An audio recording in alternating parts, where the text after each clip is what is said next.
Coming up tonight, a jumbo jet crashes near Stansted Airport in Essex. Eyewitnesses talk of a huge fireball and explosion. The plane was carrying cargo, not passengers, and there are no reports of casualties on the ground. Details on ITN now, followed by the latest on Anglia news. 747 crash, Korean Air Jumbo explodes near Stansted. Airline's safety record under scrutiny, the latest in a long line. Neil Hamilton speaks tonight, what I think about Al-Fayed. And appeals for coffins as death toll rises in Venezuela.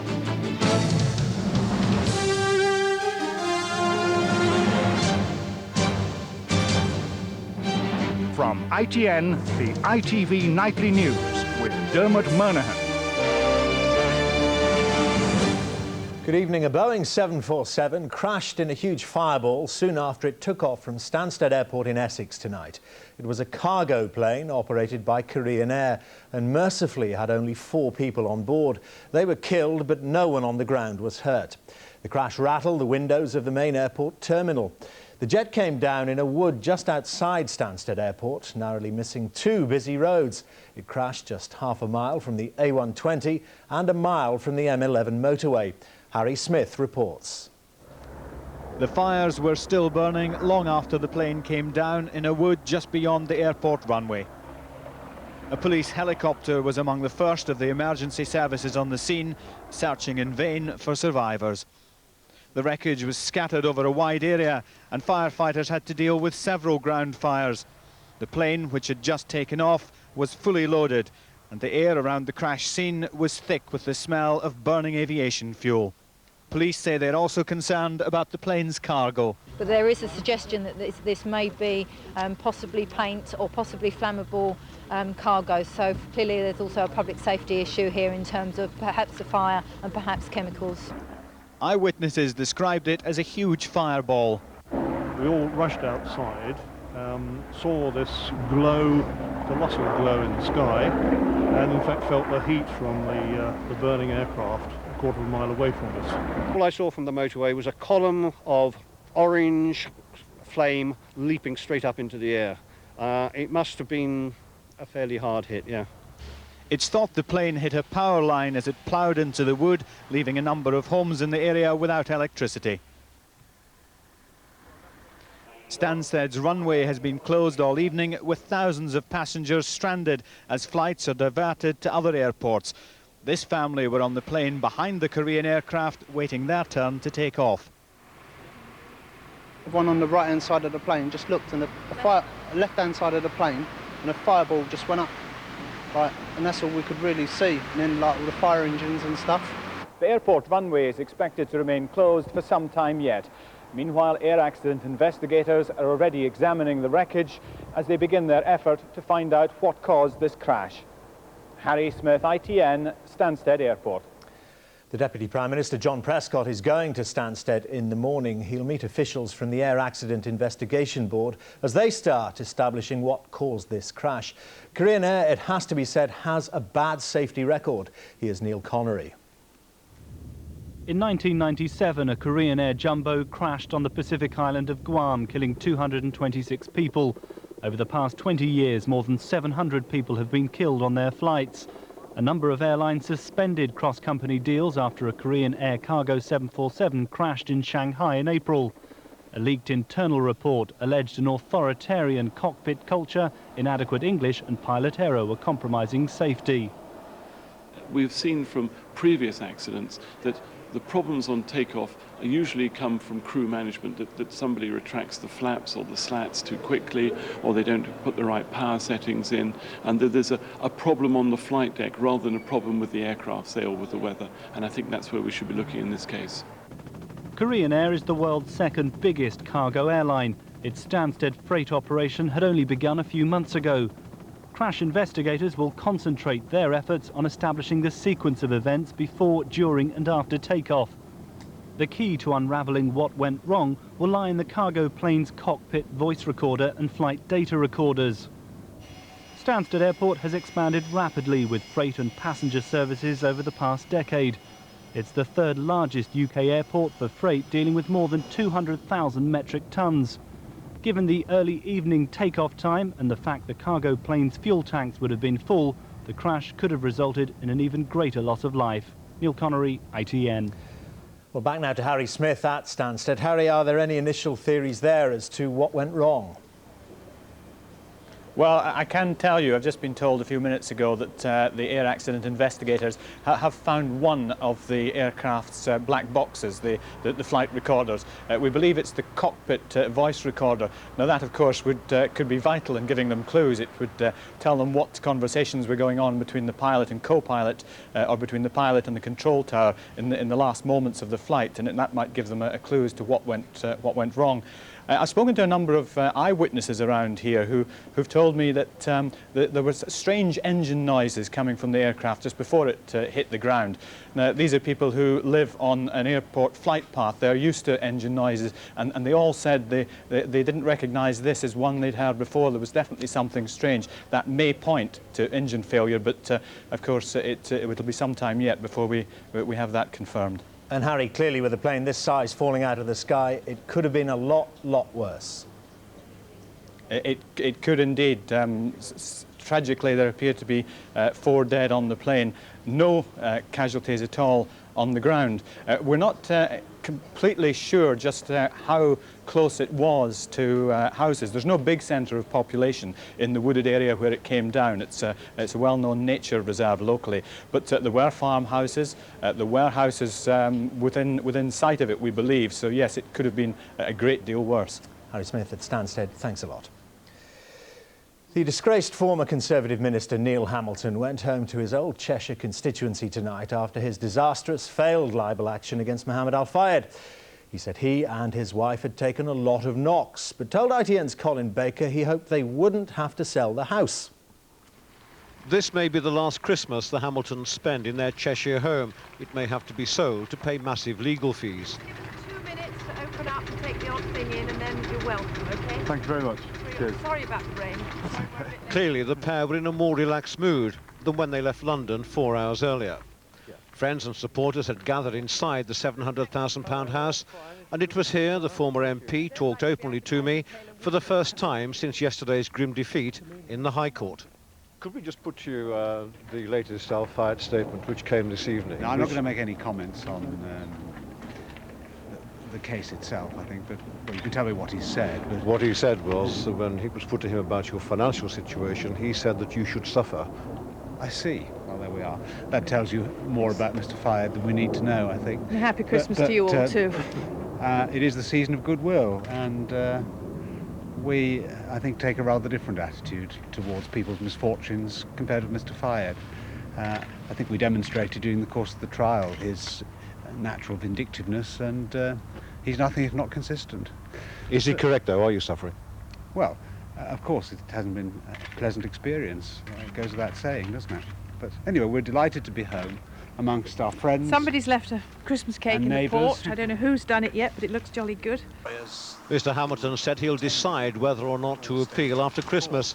And when I asked him about his financial backers, he said many of them were unknown to him. The fund itself is confidential, and I've not been told who the contributors are. Some have made their identities public in newspapers and so on, but beyond that, I deliberately didn't want to know, because I didn't want anybody to feel under any moral pressure to contribute, because if I found out that they hadn't, they might feel that I would be aggrieved. So everybody has contributed quite voluntarily, and the overwhelming majority, I'm sure, are wholly unknown to me. Would they have to sell the house? I hope not, but we must wait and see. And it's far too early to contemplate the full consequences of this week's verdict. But we're resilient by nature. We've taken a lot of knocks in the last 5 years, but we've got a lot of very good friends and supporters, and we've had wonderful support from our family. Can you say and so we've come home to where we belong. What do you have to look forward to now this time of year? A wonderful, happy family Christmas. Exactly.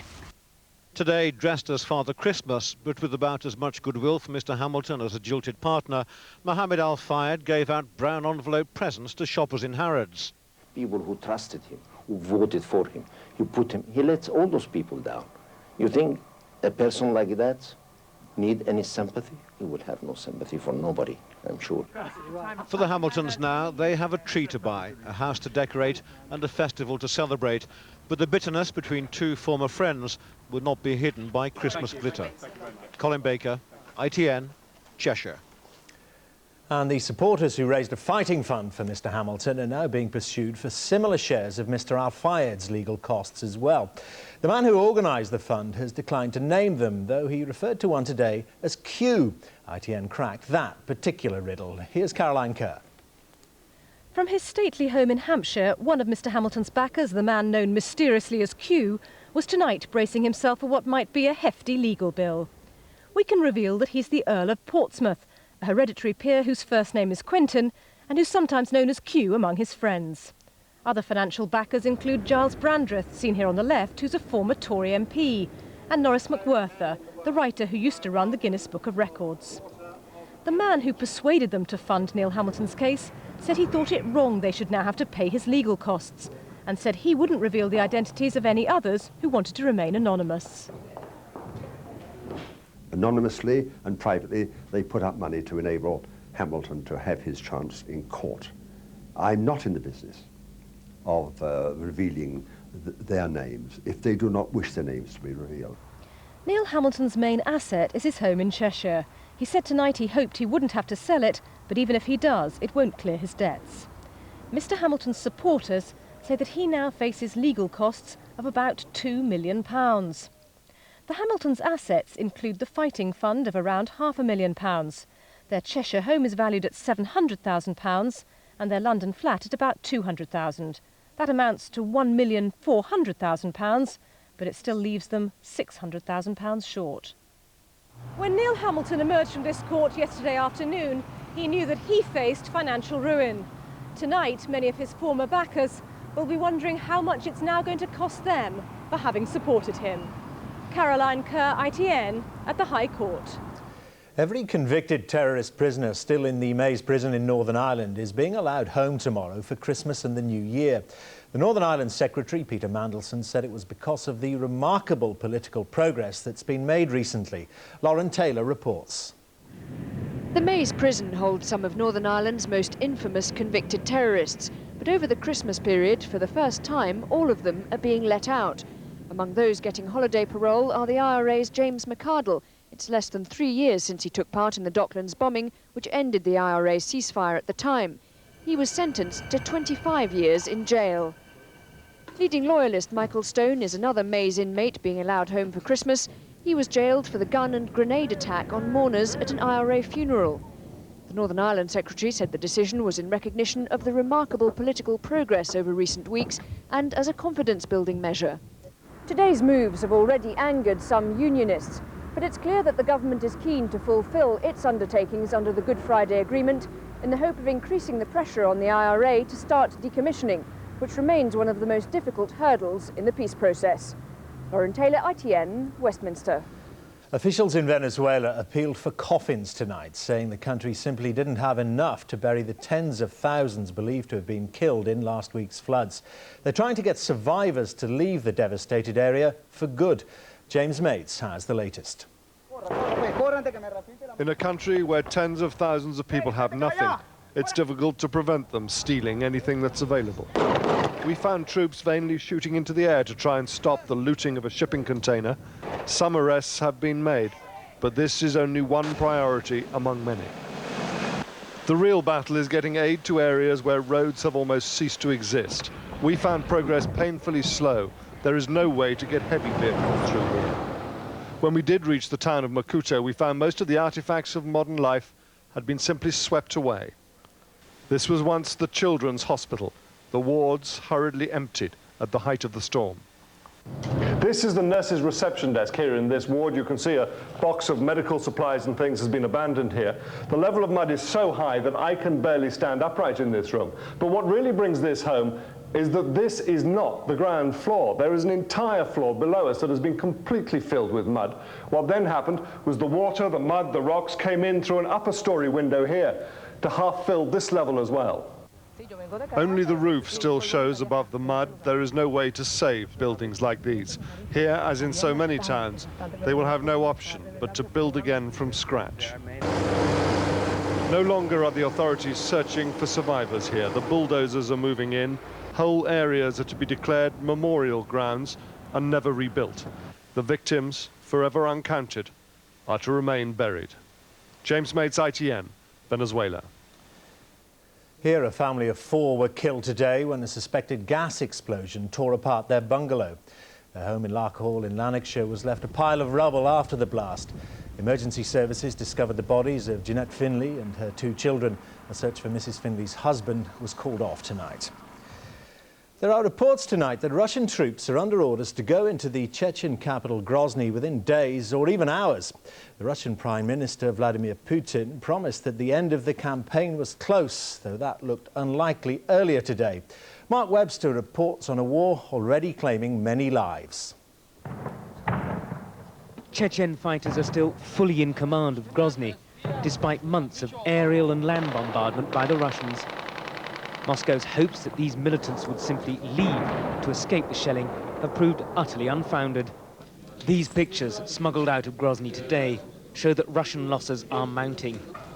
And images of Russian prisoners paraded before the cameras may begin to provoke some doubts in Moscow about the conduct of this war. This appears to be the only answer Russia has. More heavy artillery moving into place in the open fields around Grozny. We found teams of young conscripts manning these batteries, which daily rain a deadly hail on the city. After so many weeks in the field, they looked a pathetic sight.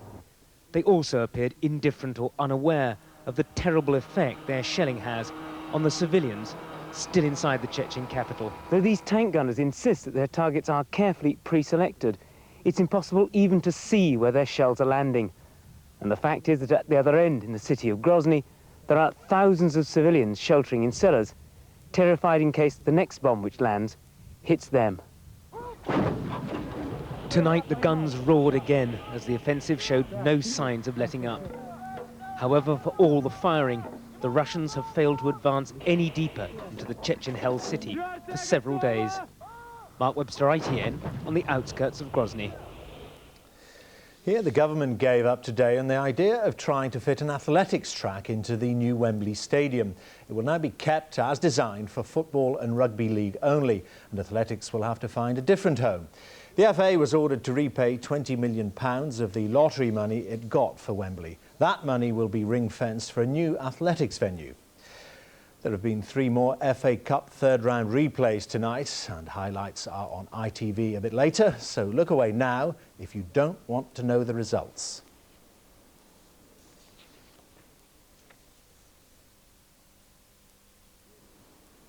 Tonight's main headlines again. A Boeing 747 cargo plane of Korean Air crashed in a fireball near Stansted Airport in Essex tonight. 4 people on board, all Koreans, were killed. The airport is not expected to reopen before the morning. And Neil Hamilton and his wife went home to Cheshire for Christmas tonight after his disastrous libel action against Mohammed Al Fayed. Now to tonight's financial figures. And the FTSE 100 was up 21 points at the close. On Wall Street, the Dow Jones Industrial Average rose by just 3 points. And the pound closed just over 2/3 of a cent lower against the dollar. Now a look at tomorrow's papers. And The Guardian leads with the jumbo jet crash at Stansted. It says at least 4 crew died in the crash, but there are still no reports of people hurt on the ground. It also claims the people who funded Neil Hamilton's libel action will now defy the call to pay costs. The Mail says the crash was just a heartbeat from horror. Less than a mile either way, it says, and the result would have been too horrific to contemplate. The Sun also dedicates its front page to the crash. It says the plane skimmed rooftops near Stansted and narrowly missed 2 Essex villages. The Times leads with the claim that the Lord Chancellor, Lord Irvine, plans to stop people like Neil Hamilton building up huge fighting funds for libel cases. They picture Tony Blair, as we've never seen him before, with glasses. And The Independent claims that the Tory leader William Hague has dropped plans to purge pro-European MPs. So he wants to stop more MPs defecting to Labour. And that's the way it looks tonight. The ITV Evening News is at 6:30 tomorrow. Do join me again at 11 o'clock if you can. From the entire ITV Nightly News team here tonight, good night.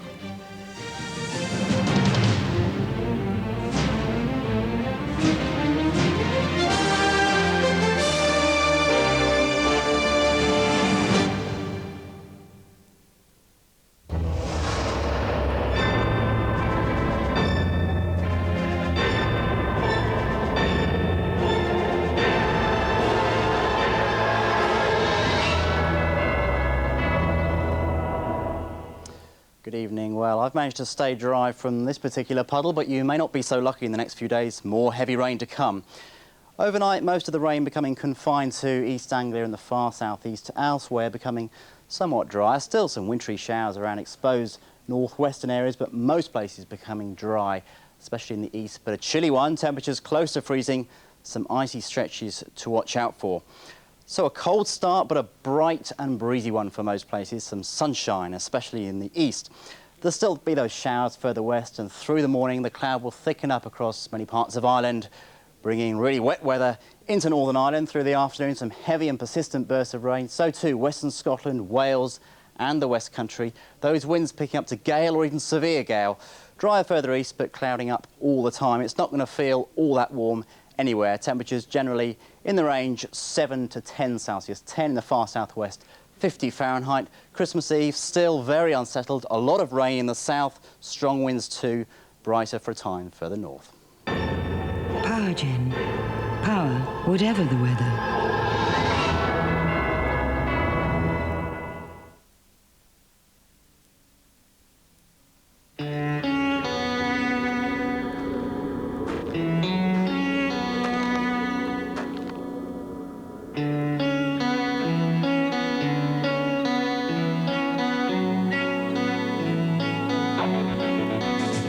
Specsavers half-price winter sale. You'll find you can win one of 16 summer holidays. Just call 0800 0680 241 for more information.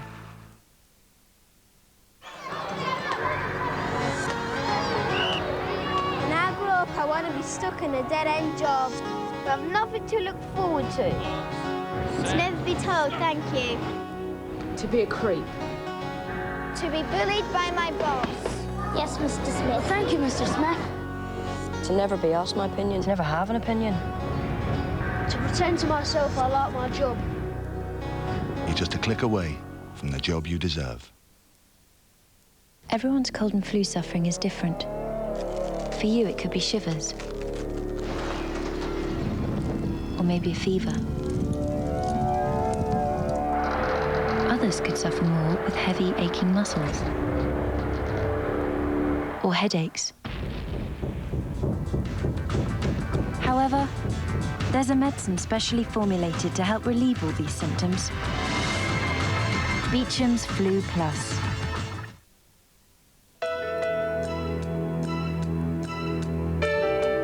Seat on the last plane anywhere, £169. First class train ticket, £32. Taxi, £48. Keeping your promises, priceless. There are some things money can't buy. For everything else, there's MasterCard. Accepted for everything, even Christmas presents.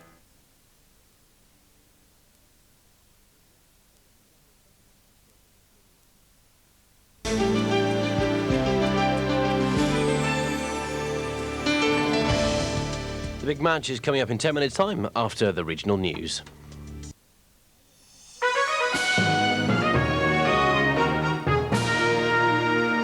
Good evening. The latest now on the jumbo jet crash near Stansted Airport. Eyewitnesses talk of a massive fireball and explosion. The Korean cargo plane came down in woodland near the village of Great Hallingbury in Essex. It's thought all 4 people on board died. There are no reports of casualties on the ground. Our reporter Timothy Evans is at the airport now. Tim.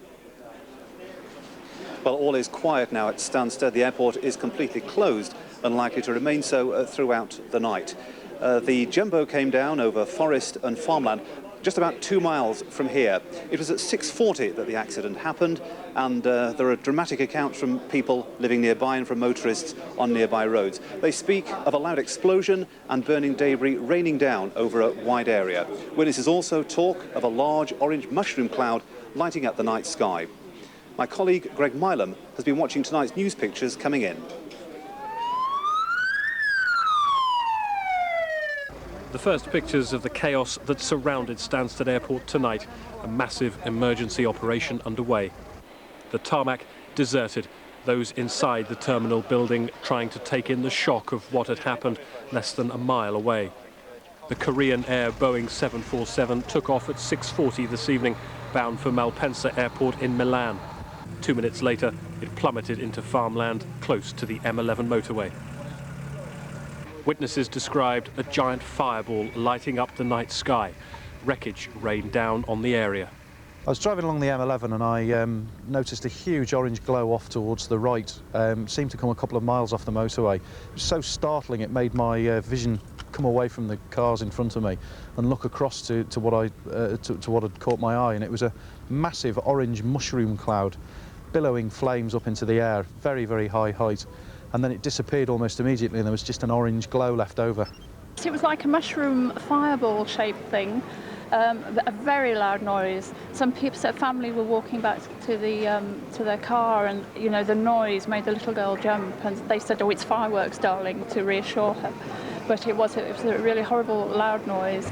The wreckage is strewn across miles of land in Hatfield Forest. National Trust wardens are helping emergency services get to the wreckage. Wreckage is everywhere. I've never seen anything like it, and I hope never to see anything like it again. All sorts of pieces of wreckage, lots of pieces of aircraft, and it was a cargo plane, so there was lots of sort of material like that. Again, there was lots of burning. It's very difficult to say exactly what things were or identify them. More than 20 fire crews were called to the scene as the area was sealed off. Numerous fires were reported around the small villages of Little and Great Hallingbury. Stansted Airport was closed. Some flights were diverted to Luton. Many homes were left without power. Korean Air only began the service from Stansted a few months ago. 4 crew members were on board. All 4 are believed to have died. There was speculation that the aircraft could have been carrying a cargo of low-grade explosives. Tonight, Essex Police said they were investigating exactly what was on board. At this stage, we're not completely clear on that. We're obviously working with the airport to establish exactly what the cargo is, but there is a suggestion that this may be possibly paint or possibly flammable cargo. So clearly there's also a public safety issue here in terms of perhaps the fire and perhaps chemicals. It's horrendous conditions. The area, you have to go cross country to actually get to the crash site. We have obviously many emergency services on site trying to both recover bodies, find hopefully any people still who have survived this crash, and also to establish what the cargo is and try and make that safe. Tomorrow should have been Stansted Airport's busiest day of the year. Tonight, large parts of the area are cordoned off. The full investigation will begin at first light. Although it seems the 4 people on board the doomed jumbo jet lost their lives, many know tonight this could have been a far greater tragedy. Greg Milam, Anglia News. Well, a short time ago at a news conference, police corrected earlier reports that a number of bodies had been found. They said, in fact, only 1 body has been recovered so far. With me is Gary Jeffrey from Essex Fire and Rescue Service. Mr. Jeffrey, what was the scene that presented itself when firefighters arrived there? Of course, the aeroplane unfortunately come down right in the middle of the field. Total darkness where all the lights had gone out around the area, and it was pouring down with rain. Was it still on fire at that stage? It was still on fire, yes. Our initial thoughts is the amount of fuel that on board the aeroplane, and you can't jump straight into it because obviously the danger of further explosions from the fuel. But once we started to attack on the fire, it was brought under control quite quick. Also with me is John Stent, the Managing Director of Stansted Airport. Mr. Stent, is it correct that the exit route for planes leaving Stansted has recently been changed? One of the exit routes has recently been changed. That's the one that's called the Buzzard route. This aircraft was in fact on the Clacton route, which has not been changed. So that couldn't have been a factor in this incident? No. What are your priorities now? Well, our main priority right now is to look after the passengers that have had their journeys frustrated by this. There won't be any flights from the airport tonight. OK, Mr Stent, let's cut you short there. Thank you very much indeed. More news now. We'll have a look at what happened at the news conference earlier this evening. We have recovered one of the 2 flight recorders, which I imagine is a question you may well ask me, would have asked me later. We've recovered the Cockney voice recorder. We will be working with the police very closely tomorrow in the assessing the accident scene, and when we are complete on the on-site phase, we will be removing the wreckage to our wreckage analysis facility at Farnborough. Well, the emergency services have come from across Essex and Hertfordshire, and there's been chaos on local roads. The M11, the A120 and access roads to Stansted have all been closed, and there's no word on when they'll reopen. Airport officials hope to reopen Stansted tomorrow. Their advice to passengers is to check with the tour operators or airlines to find out what the position is. Emergency services are likely to remain here on the scene all night, but for the air investigators, their job has only just begun. Back to the studio. Tim, thank you very much. And Essex Police have set up an emergency telephone line for members of the public seeking information about tonight's air disaster. The number to ring is 01245 490 990. That's 01245 490 990.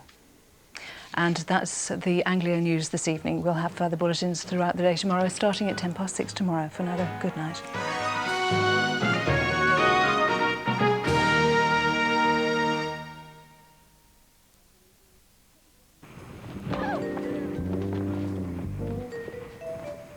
Anglia and Sun Life, helping you plan for tomorrow.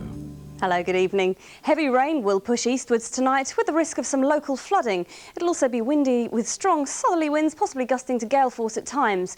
Rain will eventually clear with drier skies moving in from the west. Tomorrow will be dry and bright but breezy with fresh westerly winds, temperatures around 9 or 10 Celsius. And Christmas Eve will be mild, very wet and windy. That's all for now. Good night.